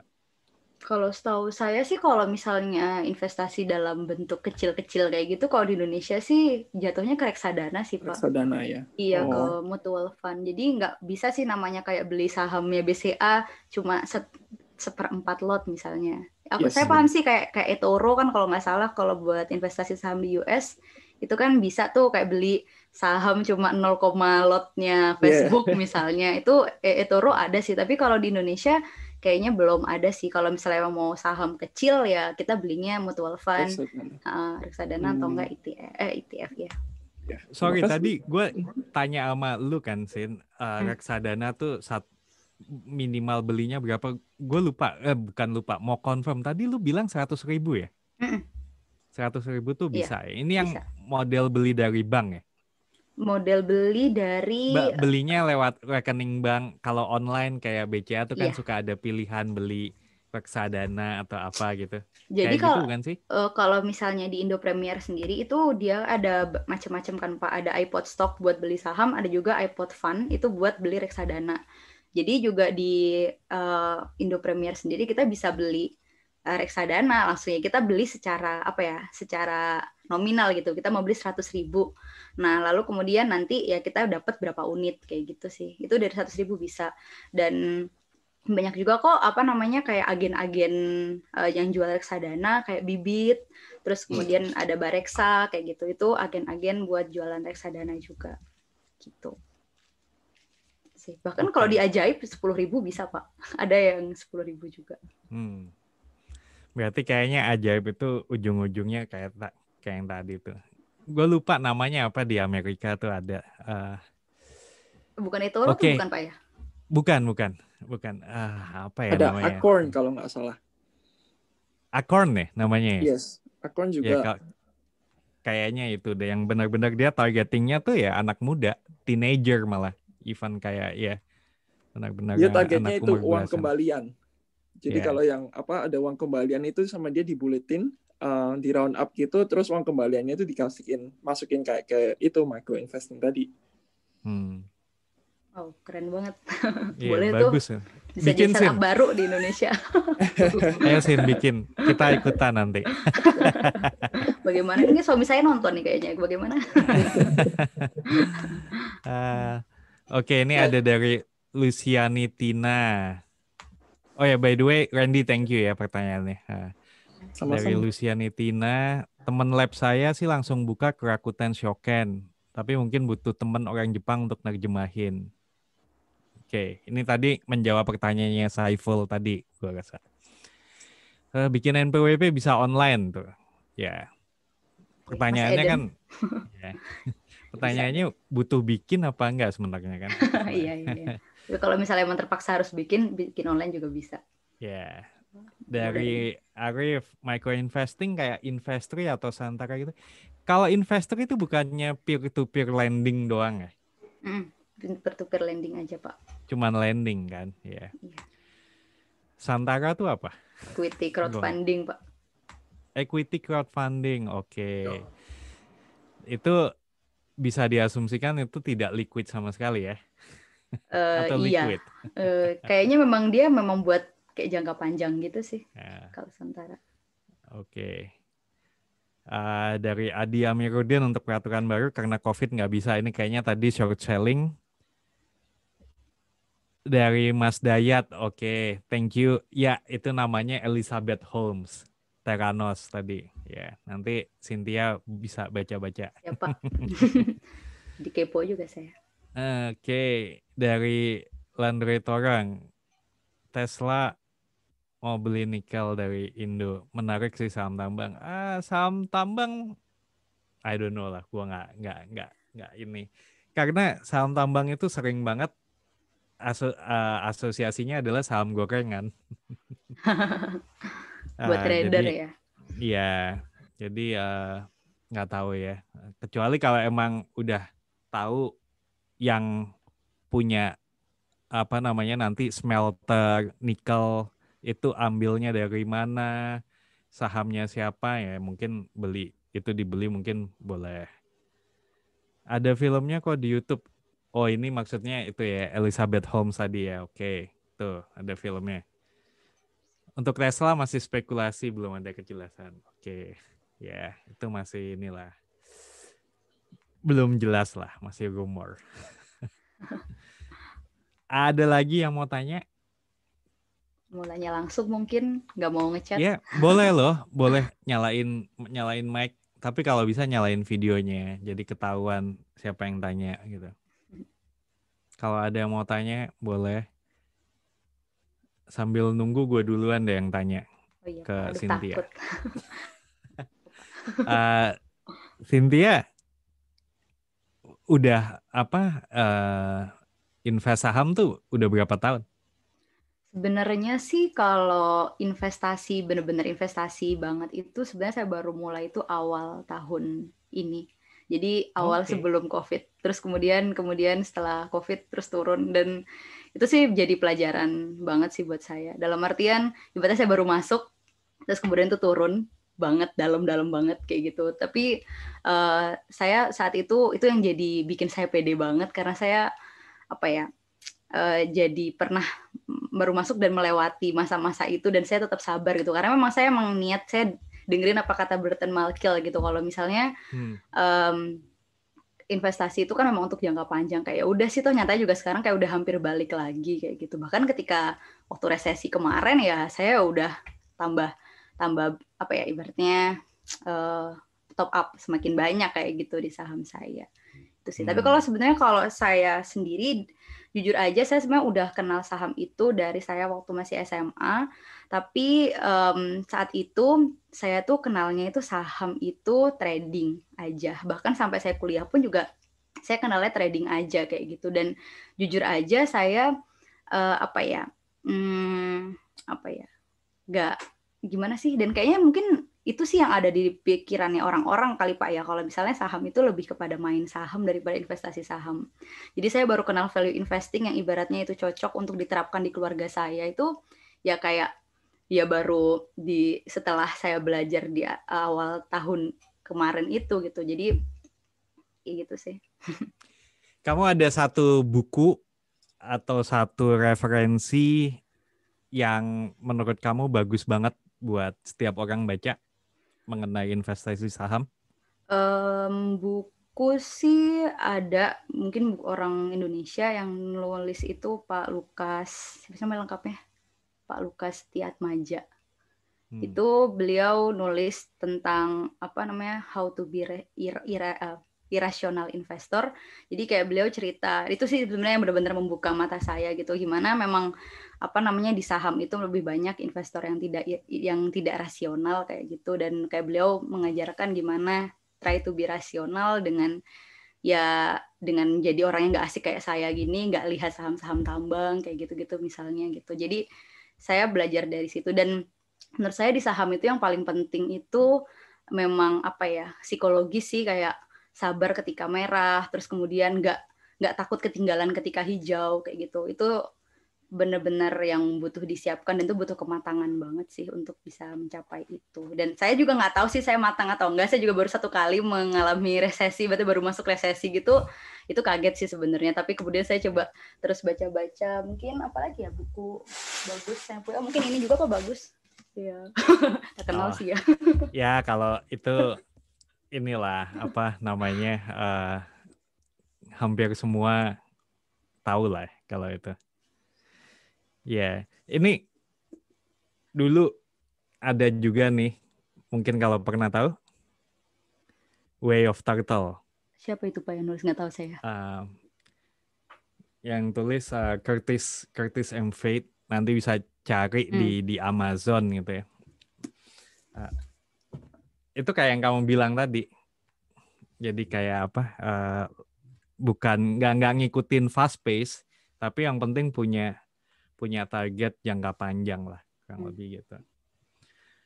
Tadi kayaknya ada yang mau nyalain video tuh, ada yang mau nanya. Silakan. Andre ya? Andre tadi kayaknya sempat nyalain video terus matiin lagi. Kalau mau tanya boleh loh. Oh enggak, bukan. Enggak, aku mau... Ya sorry. Kedengeran nggak? Iya kedengeran. Aku bukan daily trader, jadi menghilangkan kalau ada prasangka apa gitu mungkin ya. Cuman kan kalau kita main saham ya, kalau banyak pilihan kan semakin istilahnya mengurangi resiko gitu. Kalau misalnya kita masukin saham di satu perusahaan tertentu aja gitu kan, berarti kita kan menggantungkan hidup ke perusahaan itu gitu. Makanya kalau derivatifnya makin banyak pilihannya makin bagus gitu. Maksudnya saya mau bilang itu aja sih, sorry. Oh, oke. Makasih. Thank you. Iya benar sih, kalau misalnya kita nggak boleh cuma hanya ke satu saham aja, kita harus diversifikasi saham. Cuma aku baca sih diversifikasi itu ya apa ya? Diversifikasi itu kan membuat keuntungan tuh jadi kayak rata-rata. Ibaratnya ada yang bagus, ada yang jelek. Jadi ibaratnya kita masuk ke rata-rata tetap diuntung misalnya. Cuma ya kebanyakan diversifikasi bahkan sampai lebih dari 10 juga kita malah jadi bingung gimana ngelolanya juga sih ya. Jadi ya mungkin diversifikasinya ya apa namanya ya ada strateginya juga kali biar nggak terlalu banyak dan sampai kita bingung gimana ngelola portofolio kita. Itu sih. Yeah. Thank you. Itu ada pertanyaan tuh dari Adi Amiruddin, dia tanya untuk value investing apa aja sih yang dipelajari. Tadi kayaknya Cynthia kasih salah satu jawabannya tadi buku ya. Kalau yang dari bukunya Cynthia tadi apa, Sin? Judulnya How to Be Irrational Investor ya. Lukas Tiatmija. Itu yang buku bahasa Indonesia. Iya. Tapi kalau buku klasik dari value investing ya itu yang tadi ditunjukin Cynthia itu Intelligent Investor. Yeah. Itu buku klasik lah. Oh, Who Wants to Be a Rational Investor. Yeah. Yeah. Gitu. Ini ada pertanyaan dari Suryati. Saya baru mulai investasi saham beberapa bulan lalu. Saya beli lewat Kresna Trader Sekuritas bulan lalu disuspend dan pindah ke NH Korindo. Saya jadi was-was apakah NH Korindo itu aman. NH Korindo itu apa? Brokernya, sekuritasnya gitu. Saya juga nggak pernah dengar itu. Oh, nggak pernah dengar ya? Itu nama sekuritas? Iya kayaknya ya. Ada aplikasinya juga sih namanya Naik. Ya. Berarti dia sekuritas lah ya.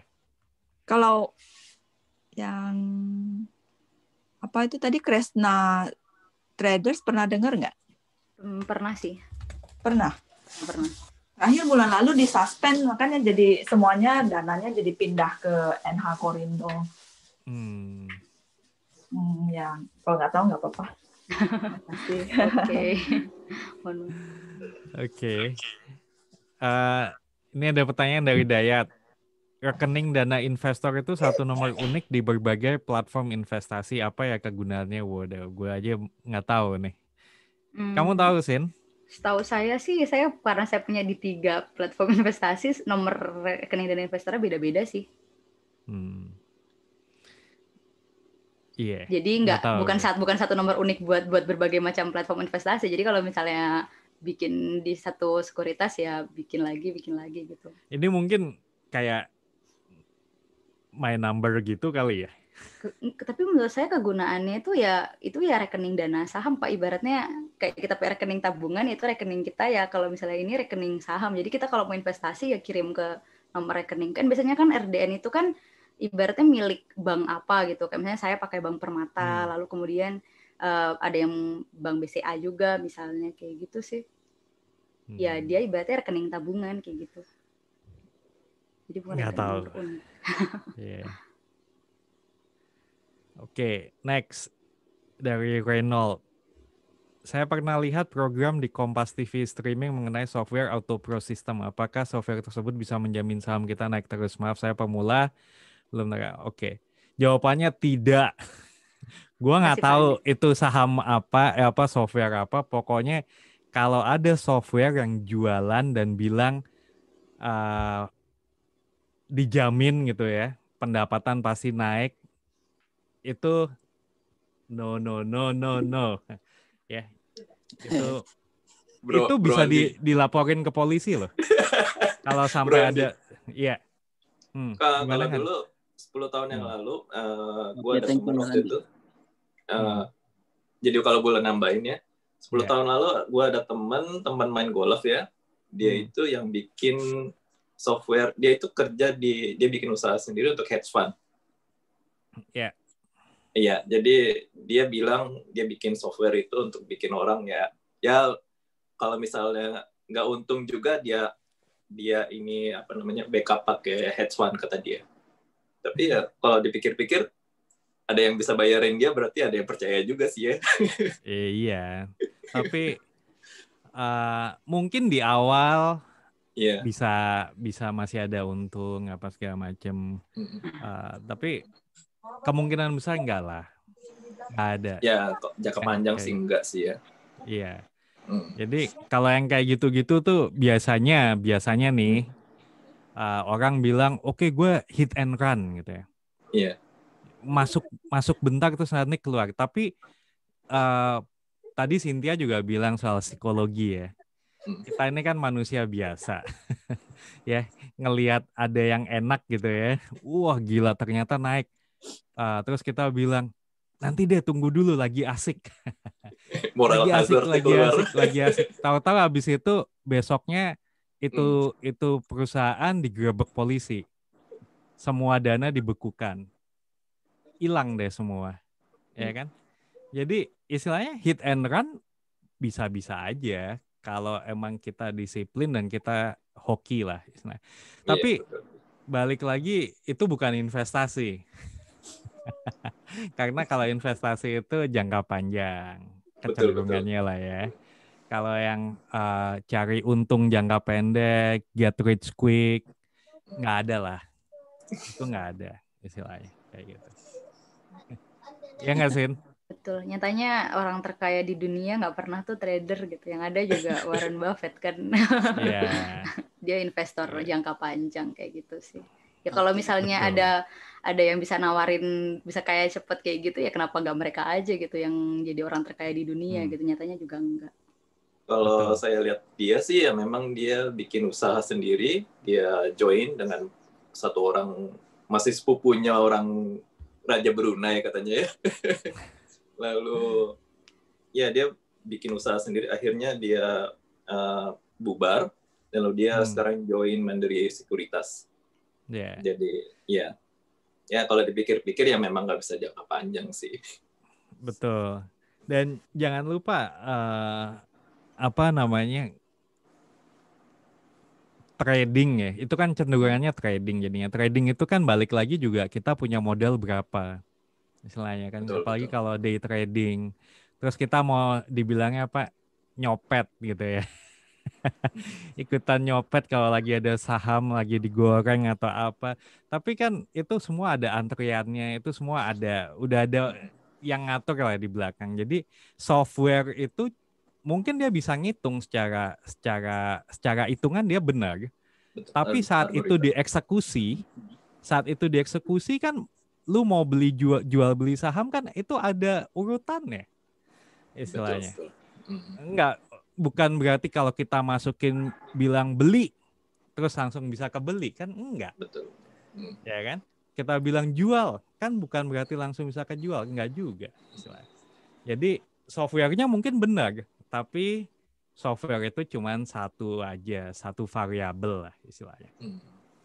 Begitu Mas Reynold, sorry itu jadi Mas Andi. Mimpi indahnya jadi nggak indah. Thank you Mas Andi. Oke, ya sama-sama. Luciani, Tina pada pakai metode valuasi apa? Ini Cynthia aja yang jawab. Kalau metode valuasi sendiri sebenarnya ada dari yang paling gampang sampai yang paling susah sih ya. Ya paling gampang mungkin pakai pendekatan relatif yang kayak pakai PER, PBV kayak gitu.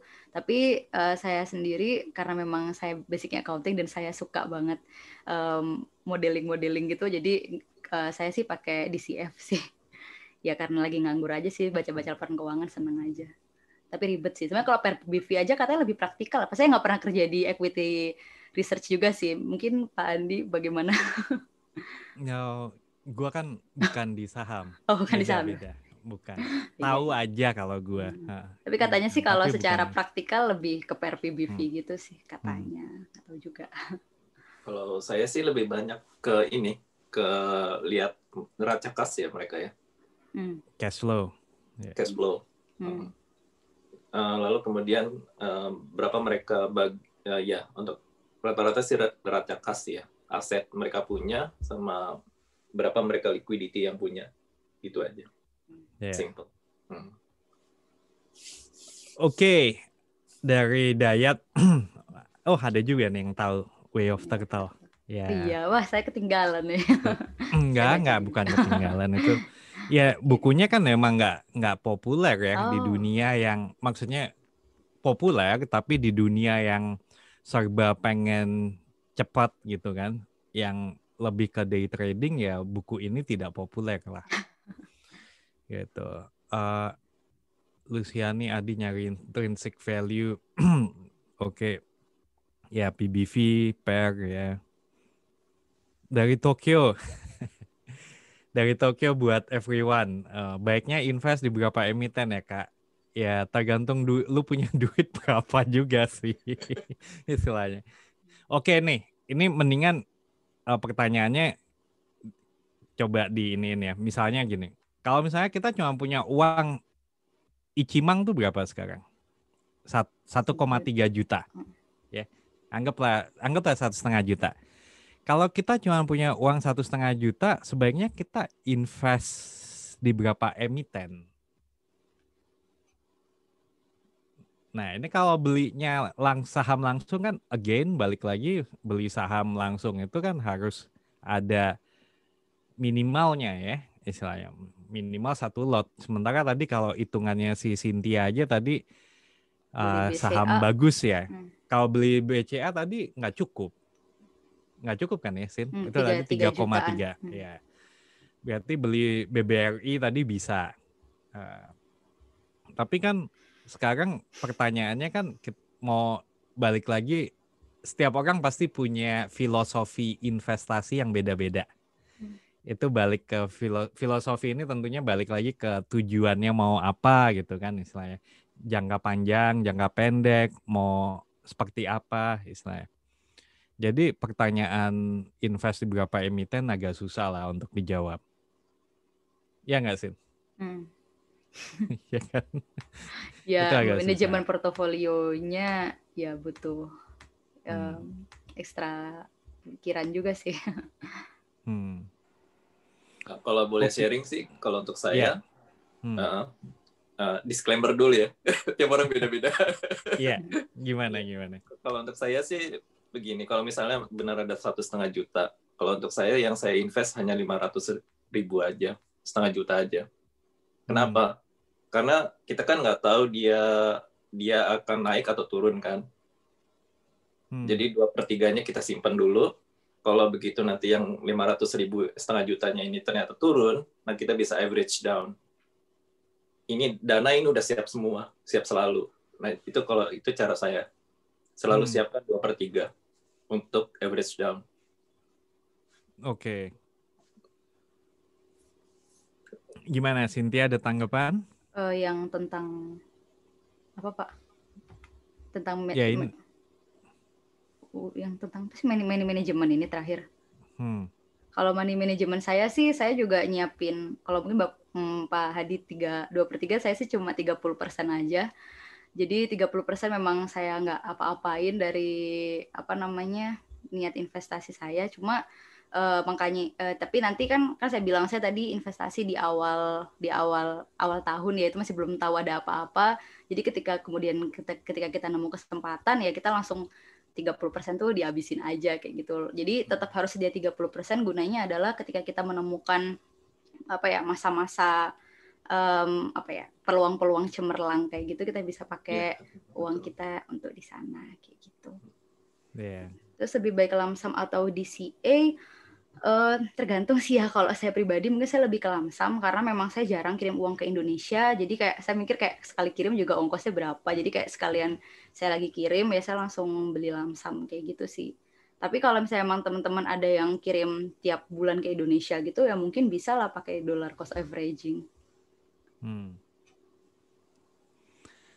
Oke, itu dari Luciani ada bilang soal sekuritas yang bandel. Oke.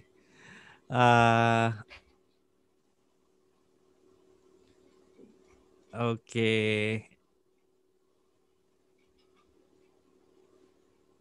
SID, tuh Luciani bilang maksudnya mungkin bukan RDI atau RDN. Tapi SID-nya. SID. KTP-nya investor. Nggak tahu deh. Ya. Rekening giro, it's very technical. Saya rasa ini penjelasannya banyak ya di ini. Ini dari KC ya? Nggak tahu deh. Apa itu KC, Pak? Oh, KSEI. Oh iya. Iya. Oke. Ya. Oke. Ini dari Enda. Cynthia, kenapa sih pakai 3 sekuritas? Oh, saya pakai 1 aja, cuma nyoba bikin di 3 sekuritas. Tapi awalnya sih kenapa saya nyoba bikin di tempat lain sih, awalnya kayak pengen apa ya, pengen misahin antara uang saya dan uang suami aja sih. Apa-apaan sih ya gitulah pokoknya. Tapi kalau saya pribadi memang kalau menurut saya cukup 1 sekuritas aja cukup kok. Gitu. Saya nggak trading sih soalnya, jadi cukup 1 sekuritas aja. Iya. Oke, ini udah mulai, udah 10.13. Iya. Satu terakhir aja ya, Iya, dari Adi Amiruddin. Untuk Mbak Cynthia, Mas Andi, dan kawan-kawan yang sudah bermain saham di Indonesia, topiknya saham apa saja? Kalau berkenan sharing dong, dan alasannya apa? Sin, gua nggak invest saham soalnya. Kalau saya pribadi sih sebenarnya saya agak jarang jawab sih pertanyaan yang nanya rekomendasi saham apa gitu. Tapi kalau yang pasti sih saya pilih saham itu yang first liner. Jadi saya memang nggak mau cari yang aneh-aneh, kayak cukup aja untuk menjawab kebutuhan masa depan kayak target financial planning saya dan keluarga. Jadi saya mau pilih yang pasti-pasti aja, yang kapitalisasi pasarnya besar. Cuma karena memang saya syariah juga, saya nggak milih bank konvensional juga. Jadi kalau teman-teman lihat kapitalisasi pasar berdasarkan ranking dan nggak syariah, mungkin tahu lah pilihan saya apa. Itu aja sih. Begitu. Ada satu orang yang mau share ini pilihan? Tapi tadi saya udah nyebutin deh banyak tadi ya, Indofood apa-apa gitu kan perusahaan-perusahaan besar-besar semua. Saya orangnya mungkin nggak asik sih, mohon maaf ya kalau nggak asik. Investasinya begitu-gitu aja. Beneran Pak dibilang nggak asik Pak kalau sama orang sosmed Pak investasi kayak di first liner gitu-gitu. Asik apa enggak itu kan ya kayak tadi, balik lagi tergantung tujuan dan filosofinya apa ya kan. Betul. Itu sih. Oke, saya rasa sih kita udahan dulu. Kita bakal mungkin banyak ngobrol lagi mungkin tahun depan ya. Kita bisa lebih banyak lagi lah. Nanti kita lihat gimana teknisnya. Kita foto dulu seperti yang dibilang Dedi. Bisa minta teman-teman nyalain video, menyalain mic.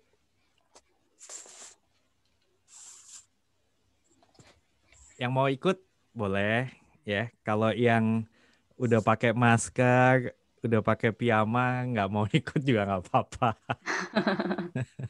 Tapi kalau bisa ikut, it's appreciated lah. Yeah. Karena ada yang ikut banyak, jadi saya akan take 2 kali ya. Iya, Dad. Tunggu, Dad. Tunggu. Kayaknya masih ada yang baru nyalain video. Bentar. Ayo, ditungguin. Nyalain video. Ada lagi nggak? Yang belum pakai kerudung dulu bisa. Saya juga kadang suka malas nyalain karena nggak pakai kerudung sih Pak, kadang kalau lagi nonton. Oke, siap ya. Kita Dad. Oke. Hitung, Dad. Hitung. Kita take 1 dulu. 1, 2, tahan nafas, smile. Oke, bernafas seperti sedia kala. Oke, sekarang yang halaman kedua ya. Itu Arif mukanya serius banget. Lagi ngoding gitu kayaknya. Dong. Oke, 1, 2, 3. Oke, makasih. Udah, oke, nyalain mic dong. Kita mau appreciate Cynthia. Kalau boleh ya. Cynthia, thank you banget buat sharingnya malam ini. Ya, thank you banget. Buat teman-teman kalau mau tanya-tanya boleh kontak Cynthia nggak? Oh boleh. Nah, Bisa di Facebook, di Instagram, di YouTube langsung komen juga boleh. Di subscribe juga boleh. Iya. Promosi terus. Nanti ini ada rekamannya, terus Okay. rekamannya bakal ada di channelnya Cynthia juga kalau Cynthia mau. Oh nggak apa-apa di Pak Andi aja. Oh enggak, emang boleh kayak Oh gitu. ini. Enggak apa-apa Pak. B1 aja masih ada 2 Pak di YouTube. Nggak apa-apa kali. Enggak apa-apa. Gitu. Ya Allah, makasih Mas Arif. Ya, thank you buat teman-teman semua. Jangan lupa besok malam dari jam 8:30 kita akan ada ngomongin investasi properti di Jepang ya. Di Jepang itu yang ngomongin nanti Mbak Windy dan owner apa tuh saya Pak? Oh gitu. Iya. Oh wow. Jadi emang Windy bukan nggak bakal ngomongin theoretical ya, jadi benar-benar karena dia udah beberapa kali invest lah, in and out lah gitu. Jadi kalau teman-teman yang pengen ikut silahkan besok ya di jam yang sama gitu. Oke, thank you semua, terima kasih Cynthia sekali lagi. Maaf ya kalau ada Daddy. salah-salah. Agak lah, nggak ada salah. Salah ngomong gitu Pak. Makasih banyak semuanya. Oke, makasih Mbak. Thank you semua. Oke, selamat malam. Oyasumi nasai. Oyasumi nasai. Malam. Bye.